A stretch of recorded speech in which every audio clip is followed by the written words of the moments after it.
मैं तो ये समझता हूं कि पूर्व मुख्यमंत्री आदरणीय अशोक गहलोत जी एक युवा मुख्यमंत्री, एक किसान मंत्री आदरणीय भजन लाल जी शर्मा जी के द्वारा पिछले पौने 2 वर्षों में जो राजस्थान प्रदेश में जो विकास किया,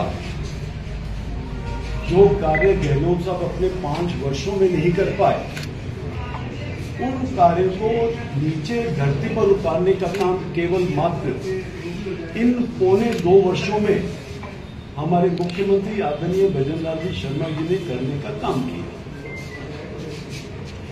एक भी पेपर लीक नहीं, जबकि गहलोत साहब की सरकार थी तो निरंतर पेपर लीक होते थे और उस पेपर लीक के कारण जिस प्रकार से बेरोजगार युवाओं पे कुठाराघात गहलोत की सरकार ने किया, वो राजस्थान प्रदेश के युवा भूल नहीं सकते। पेपर लीक के कारण बेरोजगार युवाओं को किसी प्रकार का रोजगार गहलोत की सरकार नहीं दे पाई, जबकि आदरणीय भजन लाल जी शर्मा ने केवल मात्र पौने 2 साल के कार्यकाल में 75,000 से अधिक बेरोजगार युवाओं को रोजगार देने का काम किया। इसके साथ साथ ईआरसीपी, जो राजस्थान प्रदेश की जनता की एक मांग थी, जिसको पूर्व मुख्यमंत्री आदरणीय वसुंधरा राजे जी अपने कार्यकाल में लेकर के आई थी, परंतु इस गहलोत की सरकार ने उस ईआरसीपी की योजना पे कोई काम नहीं किया। 5 वर्षों तक उस ईआरसीपी की योजना को बंद डिब्बे में बंद कर दिया। परंतु मैं धन्यवाद देना चाहूंगा हमारे मुख्यमंत्री आदरणीय भजन लाल जी शर्मा को, जिन्होंने आते ही सबसे पहले इस ईआरसीपी की योजना को राजस्थान प्रदेश की धरती पर उतारने का काम किया और इसके साथ साथ यमुना जल का समझौता, उसकी भी सौगात राजस्थान प्रदेश की जनता को थी। बिजली के क्षेत्र में प्रदेश को आत्मनिर्भर बनाने का काम किया।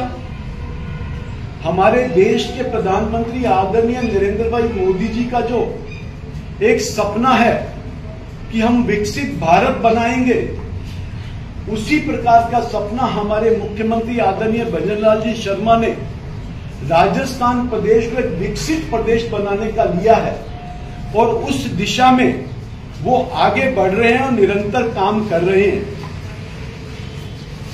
इसके साथ साथ किसान सम्मान निधि हमारे देश के प्रधानमंत्री आदरणीय नरेंद्र भाई मोदी जी ने अपने 2018 के कार्यकाल में दी थी।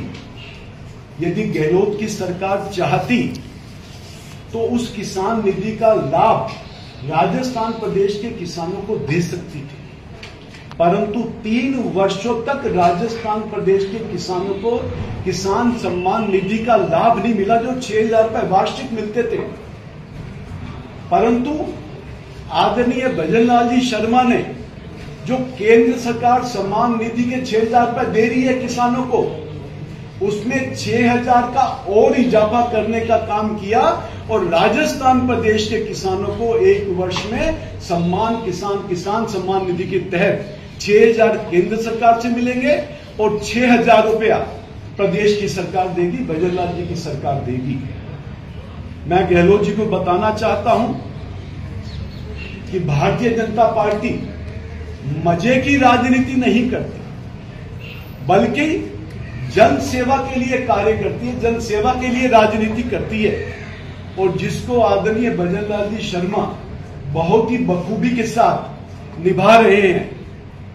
आज गहलोत जी इस बात को पचा नहीं रहे कि राजस्थान प्रदेश में इतना विकास किस प्रकार से हो रहा है, क्योंकि उनके कार्यकाल देखिए 2018 से लेकर के 2023 तक का, तो 5 वर्षों तक वो अपनी कुर्सी की लड़ाई लड़ते रहे। उन्होंने जनता की सुध नहीं ली। राजस्थान प्रदेश की जनता कोरोना काल को नहीं भुला पाएगी। जब राजस्थान प्रदेश की जनता कोरोना काल में त्राही त्राही मची हुई थी, लोग मर रहे थे, तो गहलोत जी अपनी पूरी टीम के साथ, अपनी पूरी कैबिनेट के साथ, अपने पूरे विधायकों के साथ 5 सितारा होटल में मस्ती कर रहे थे, आराम कर रहे थे। आज मैं गहलोत साहब से पूछना चाहता हूं कि आप युवाओं के विरोध में क्यों हैं? यदि एक युवा मुख्यमंत्री बन रहा है तो आप उसको पचा क्यों नहीं पा रहे? एक नकारात्मक राजनीति क्यों कर रहे हैं? सकारात्मक राजनीति क्यों नहीं कर रहे? बल्कि गहलोत जी को जो अच्छे कार्य आदरणीय भजन लाल जी शर्मा ने किए हैं, उन कार्यों की सराहना करनी चाहिए और अपने सुझाव भी देने चाहिए। गहलोत साहब कह रहे थे कि मैं तो पूरे राजस्थान प्रदेश में भजन लाल जी के कौन है जो राय देते हैं, सलाहकार कौन है? मैं गहलोत साहब से कहना चाहूंगा कि सबसे पहले तो आप बताइए कि आपके सलाहकार 2018 से लेकर के 2023 तक कौन थे जिन्होंने आपको यह राय दी कि अपने डिप्टी सीएम को नकारा कहें, निकम्मा कहें? ये किसने आपको राय दी थी? ये राय आपको किसने दी थी जब आपका केंद्रीय नेतृत्व, आपका आला कमान राजस्थान प्रदेश में एक युवा को मुख्यमंत्री बनाना चाह रहा था, परंतु आपने राजनीतिक शतरंज के माध्यम से आप स्वयं मुख्यमंत्री बने और 5 वर्षों तक अपनी कुर्सी को आप बचाते रहे। गहलोत जी, ये भारतीय जनता पार्टी है, एक अनुशासित पार्टी है। भारतीय जनता पार्टी एक कार्यकर्ता आधारित पार्टी है। भारतीय जनता पार्टी केवल मात्र राष्ट्र के लिए काम करती है, राष्ट्र को आगे बढ़ाने के लिए काम करती है। चीटा करने के लिए ये काम नहीं करती। इसलिए गहलोत जी, जो अच्छे काम ये सरकार कर रही है, आप उसकी प्रशंसा करें और यदि कोई आपके विपक्ष के नाते आपको कोई सुझाव हो तो सुझाव भी दें। नकारात्मक राजनीति नहीं करें, एक शुचिता की राजनीति करें। तो मैं समझता हूं एक राजस्थान प्रदेश एक विकसित प्रदेश बहुत जल्दी बनेगा, इसमें कोई शक नहीं। धन्यवाद।